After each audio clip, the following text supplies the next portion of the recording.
welcome. I'm Palki Sharma Upadhyay and you're watching The World is One Global Leadership Series, a show where we feature the tallest political leaders from across the globe to share ideas, discuss challenges and present perspectives. And on the show today, we're taking you to Dubai to meet Pakistan's former President and Army Chief, General Pervez Musharraf. General Pervez Musharraf, former Pakistan Army Chief and 10th President. A bold, brash man of fine tastes and lover of the good life. The man behind the Kargil intrusions that brought India and Pakistan perilously close to full-scale war. A controversial leader, loved and hated in equal measure. Hardliner against terror in his own country and at one point, America's chosen partner in the war against terror. Overestimated his popularity among his countrymen and ultimately went into self-imposed exile. The general is now plotting his return to active politics in his country. General Pervez Musharraf, good to have you on the show, sir. Thank you. So, soldier, army chief, president, what next for Pervez Musharraf? Not much next really, except maybe possibly back into politics. If at all I can contribute something to Pakistan. Are you looking to go back? I'm examining and I'm weighing the possibilities. There is a lot of talk in the Pakistani media that you're relaunching your political career. We're looking at the federal election next year, so... Yes, I am, and certainly I believe that we need to create a third political force there to introduce better practical democracy into Pakistan. But given your experience from the past, do you think that you're ready to take the risk? Yes, I am a risk taker.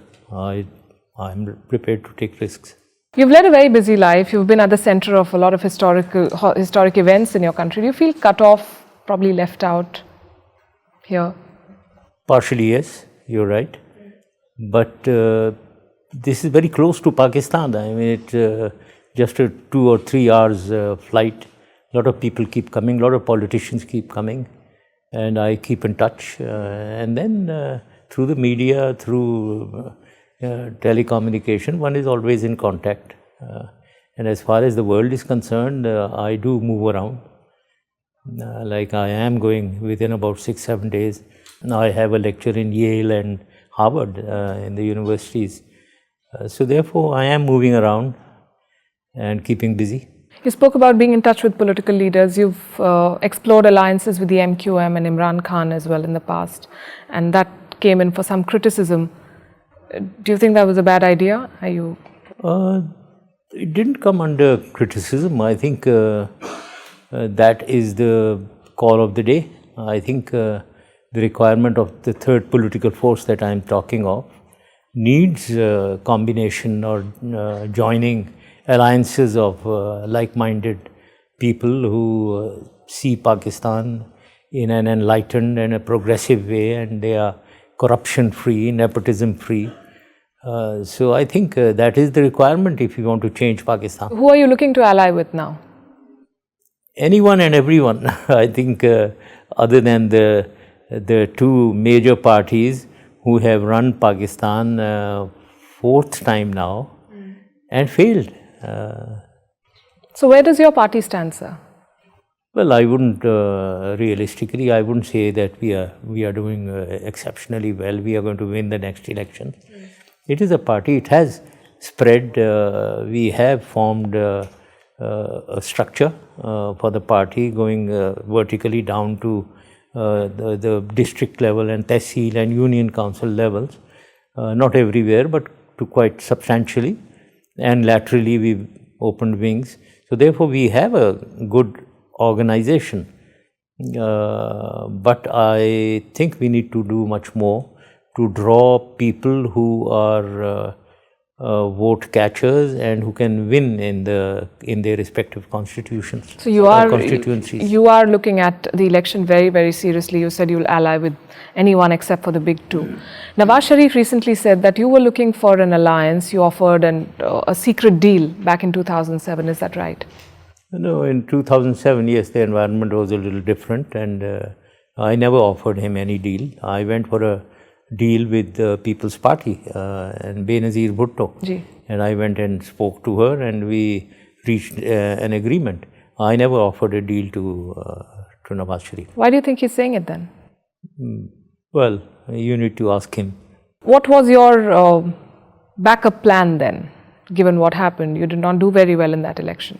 Yes, the party that supported me didn't do well because of several reasons. Because of Benazir's assassination, my popularity going down in 2007, there is no doubt, because of which there was a sympathy vote towards the People's Party, and they won the elections. Why do you think your popularity went down? Because of my action against the Chief Justice, which was absolutely correct, and even with hindsight now I would say that I did the right thing. That was politicized. But the people did not see it in that spirit.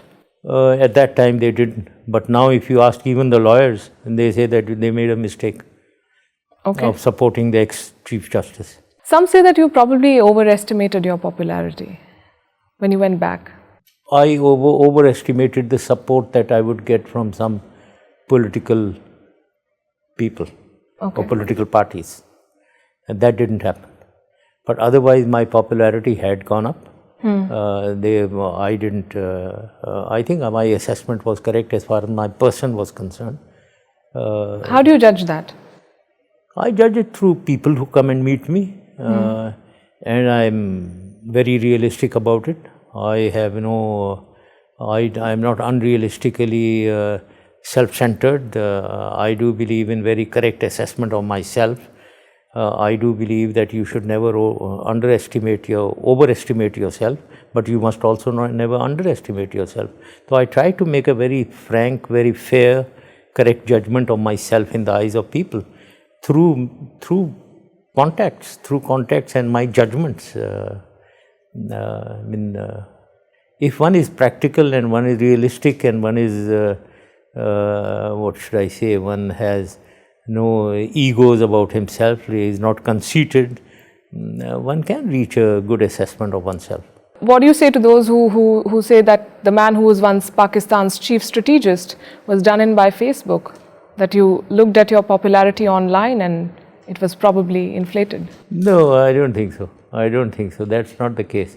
I was very much taking views of people on ground, people of Pakistan on ground, and not through the social media or anything. Okay, but since I've raised the issue of social media, there's a blasphemy crackdown going on in Pakistan. If you've followed the news, Facebook has been asked to take off content. What is happening? Do you believe this is an overreach?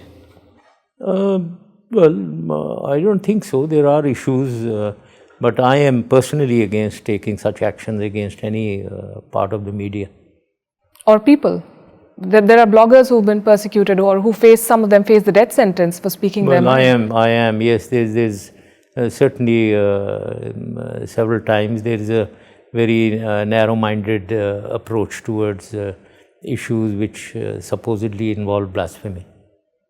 Or other things. You're a man who's appreciated the finer pleasures of life, dance, music, drinking, perhaps smoking. Do you believe that with this hardline side expressing itself so predominantly in Pakistan, your country is being led down a path where these things might be punishable in the near future if it isn't stopped? No, not at all. I think we must understand Pakistan. Pakistan is definitely a moderate and a progressive country. We must understand that there is a moderate class in Pakistan, which is in the cities of Lahore, Karachi, Islamabad, etc., who are very progressive and enlightened, and they are in minority, but I think they wield influence. Then there is a conservative class, which is the vast majority of Pakistan, living in villages, masses. They are very religious, but they are not extremists. They are conservative. They go to shrines. They go to mazars and ziyarat. These are the people who maybe lack education. If they are given education, they can be converted into moderates. Then comes those fundamentalists and then the extremists. Now, extremists are absolutely in a minority. You see, does any religious party get elected in Pakistan? Like in India, a religious party has got elected, isn't it? It is not a religious the party, but masses- that's arguable. Since you mentioned India, there's another issue we're grappling with in India, triple talaq, and the government of the day has taken a tough stand against it. Against? Triple talaq, Okay. the practice of saying talaq thrice and divorcing your wife, which is not accepted anymore, I believe, in Pakistan and a number of other Muslim countries. But in India, we still have it. Do you believe it should be done away with? And these are religious issues. I wouldn't like to comment because I'm not an expert on them. But you're a very progressive leader who's done so much, as we were talking about women's issues. Still, yes, I am pro-women, definitely. And wherever they are harmed and they are, I would be in their favor. All right. Let's talk about music. I saw in one of the interviews you said that you like Mukesh more than Mohammad Rafi. Do you want to tell us about your favorite song? Maybe sing it. No, I wouldn't be able to sing it. Well, I like old songs. I like Mukesh's old songs, like of Barsat and Avara and all that. And if you ask which one is my, maybe it's not very, very popular. Kabhi dil dil se takrata to hoga. Let's hear it. That is, no. I know you can carry a tune. I don't think I'll be able to do that. Do you watch Hindi movies, Bollywood? Very rarely. Very rarely. Those who, which are recommended to be very good. Can you tell us which one you watched? The last? Recently, I watched this Dangal. Did you like it? Yes, I liked it. Yeah, I did too. So there are videos of you online dancing to some Bollywood songs. One of them was Dilli Wali Girlfriend I saw recently. Does it bother you that these videos make it to the internet? Yes, yes, they do. Because that was encroaching on my privacy. Does it worry you that this image of yours clashes with another carefully constructed image of a general, of a man who's exploring once again his political career in a country like Pakistan? No, it doesn't. I believe in being very natural. I am not an actor. I don't put on an act. I am very natural. People know me as I am. So there is no cover up, there is no hiding. So everyone should know and ought to know, and they do know what I do and what I stand for. And that is what I am. I don't want to cover up anything. So what do you do with your time here in Dubai? Yeah, well, I do read. I'm not such a great reader, but I am writing. I have written my second book. What is it called? And sorry? What's it called?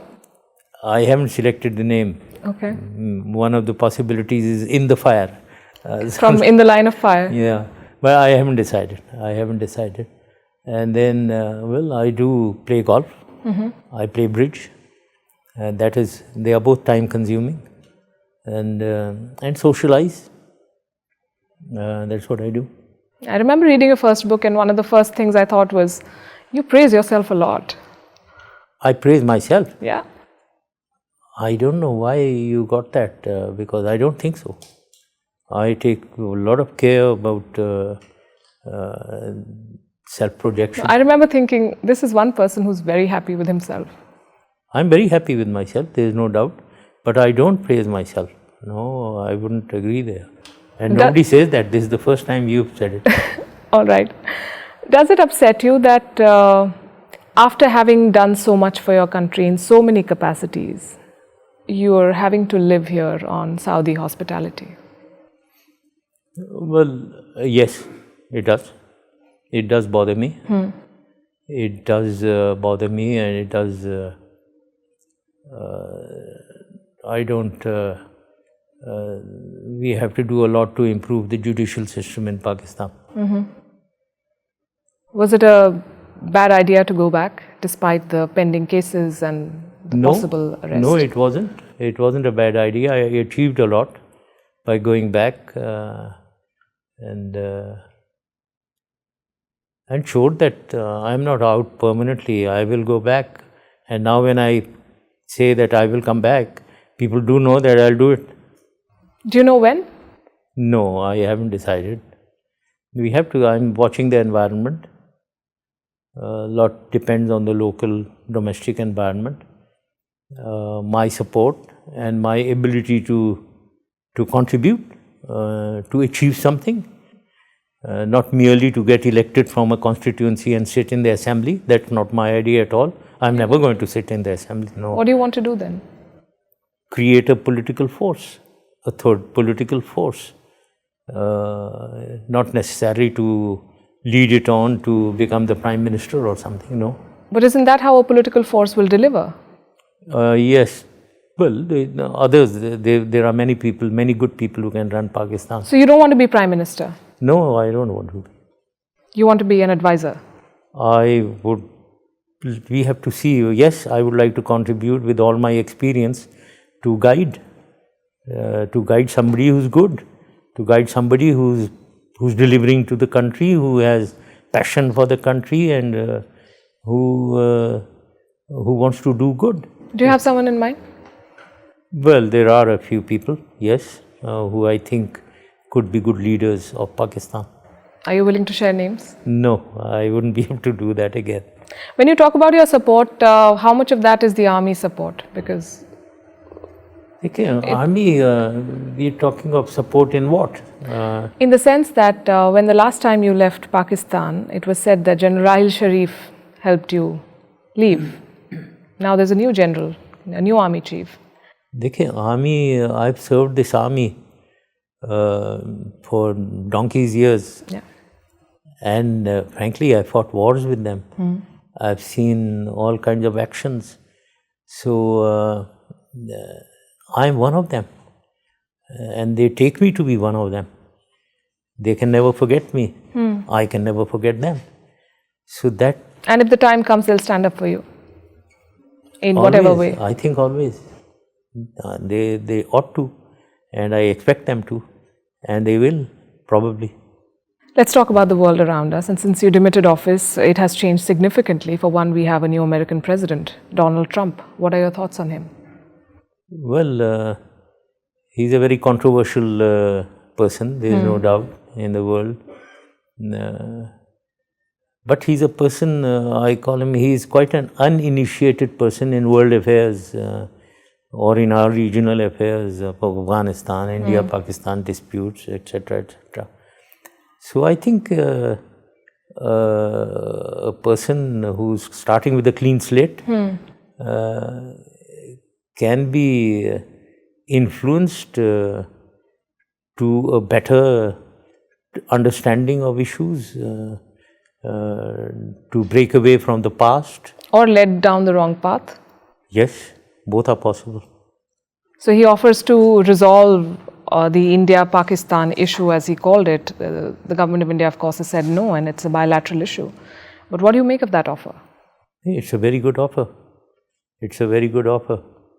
But for a man who doesn't understand, you said, this region and the issues in this region. No, if a man is prepared to learn and he is intelligent enough to grasp essentials, is the best. I mean, I compare myself. When I came in '99 to the helm of affairs, I didn't know much about running a country. I didn't know anything about economy. But I learned it on job because I was prepared to be silent and listen. And you believe Donald Trump is capable of the same? Well, he's developed a multi-billion-dollar empire for himself. He must be having some grey matter. Yes, and it's also the world of post-truth, so we don't know where the facts stand. But what about his travel ban? Yes, that has generated a lot of controversy, and well, I disagree with that. Is that it? Yes. One can't do anything about it. That is his country. He is the president, and neither the government of Pakistan nor you have come out and spoken strongly against it. Because we were not affected. Pakistan was not among those countries which suffered the travel ban. I'll come to that in a bit, but when Trump took office, and even before he took office, he spoke about holding Pakistan accountable. Is there a worry that Pakistan is losing, or probably in the process of losing, an old ally and also a sustained supply of aid? Well, Pakistan has to find its way around in this new world which has converted from unipolarity to multipolarity. And therefore, there are options that present themselves to all the small countries. Therefore, I think one has to manage, Pakistan has to manage its diplomatic overtures to within this new world. And one has to deal with the United States, and the United States must see Pakistan and its significance from this new world point of view, to have relations, harmonious relations. From what we've seen of Donald Trump so far, he said India is a great friend, while Pakistan, we will cut aid if we do not see the action on the ground in terms of clamping down on terror groups. Is there a certain nervousness in Islamabad? I really don't know about government circles. I don't think so. I don't think so. Certainly, the United States has been an ally, but the situation in the world is changing, as I said. India is changing stance. India is pro-US, probably associating itself in the new power game against China, aligning itself with the United States. Previously, it used to be with USSR. So we are now, we have to find our way. Looking at options? Sorry? Is Pakistan looking at Pakistan life has to after look America? Into option. No, Pakistan must balance its relationship in the new multipolar world with China, with Russia, with the United States. Okay. We have a lot of linkages with the United States, which cannot be undone immediately. So therefore, we have to have good relations with the United States. I'll give an example. Right after the travel ban, Hafiz Saeed was put under house arrest. And it was seen as Pakistan's attempts to appease the US and say, look, we are doing our bit. Even though India questions and calls it a farce, the house arrest, because the business around Hafiz Saeed and his party is still very much going on. But this is what is being seen as Pakistan's nervousness. Let me surprise you that this Hafiz Saeed issue is an issue in India, all right, not in United States. I've been to United States. I've met very important people. They probably don't talk about it all the time, but he's on a list. They talk about, maybe they talk about Haqqani, they will talk about Afridi, the person who's in jail because of his links with in the Osama bin Laden case. They don't talk about Hafiz Saeed. It's India which keeps talking about India it. has to, because he's behind 2611. No, I don't think so. I don't think so. I don't think in Pakistan we don't call him a terrorist. Yeah, you don't call him a terrorist, you call him a humanitarian worker. But have you seen the tapes that come out from his son?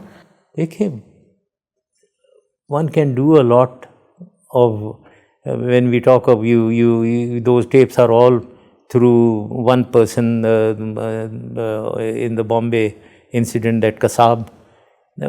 These things are all managed by the intelligence. There are tapes of these people, first Hafiz Saeed and now his son, openly professing violence against India. How can it not be an issue for India? No, they believe in supporting Kashmir, freedom struggle in Kashmir. That they support.